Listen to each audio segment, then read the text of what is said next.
Hello, I'm Lydia, and welcome back to my podcast, Sick Girls Read. As you might tell, but I am recovering. I am sick. So this is one take.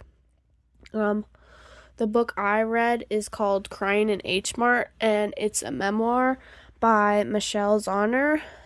You may know her from Japanese Breakfast. She's the singer and writer of that band, and this memoir talks about her relationship with her mother. Michelle is Korean American and her mom is Korean. And she kind of has a difficult relationship with her because of that Korean culture, but also because mom and daughter relationships are hard. And at the beginning of the book, mostly throughout, it slips forward and backwards in time. There's one main plot, but it goes back into her childhood a lot.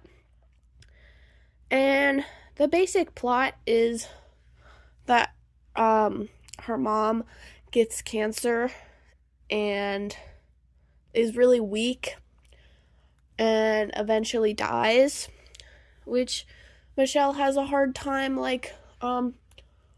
grasping because she was really close with her mother, especially in comparison with her dad. She did not have a very good relationship with her dad. They barely talked. The fact that her mom had cancer was the only thing that bonded them together as much. That was their first time really being close throughout her whole life. And after she dies, Michelle has a really hard time grasping with the fact that her mom can't tell her what looks good on her, because she really thinks that her mom is the only one that could make her feel as hideous as her mother is the only one who could make her feel the most hideous, but also the most beautiful, because her mother was very blunt with her, which is interesting. But I'm mostly going to talk about her and her mother's relationship with food, which really bonded them throughout their whole life. When Michelle was really young, she was really outgoing with food, trying a lot of interesting Korean foods just to seek her mother's approval, and she found some of her favorite foods that way. But the main reason she did it when she was young, in elementary school, was so she could seek her mom's approval. But going into middle school, she, like many Asian kids or Asian American kids, she started asking her mom to stop packing Korean food because of other mean middle schoolers, and she really wanted to blend in with the culture, because Michelle was born in Korea, and I think she spent most of her elementary years in Korea. But when she was 8 or 10, I think, she moved to Eugene, Oregon, and that's when she kind of realized that she has to blend in there.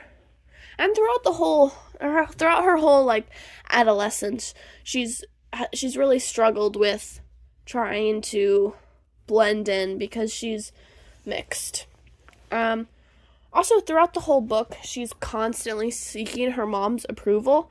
That's one of the reasons that she rushed her wedding before she died, her mom.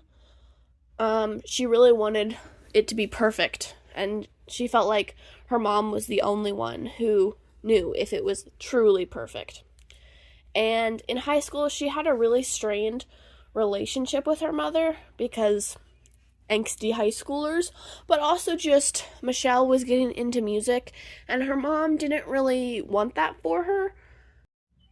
And after her mom dies, her dad keeps her mom's kimchi fridge, and when she finds it later, because she stores it somewhere else, and then she finds it later, It's filled with albums of Michelle's childhood.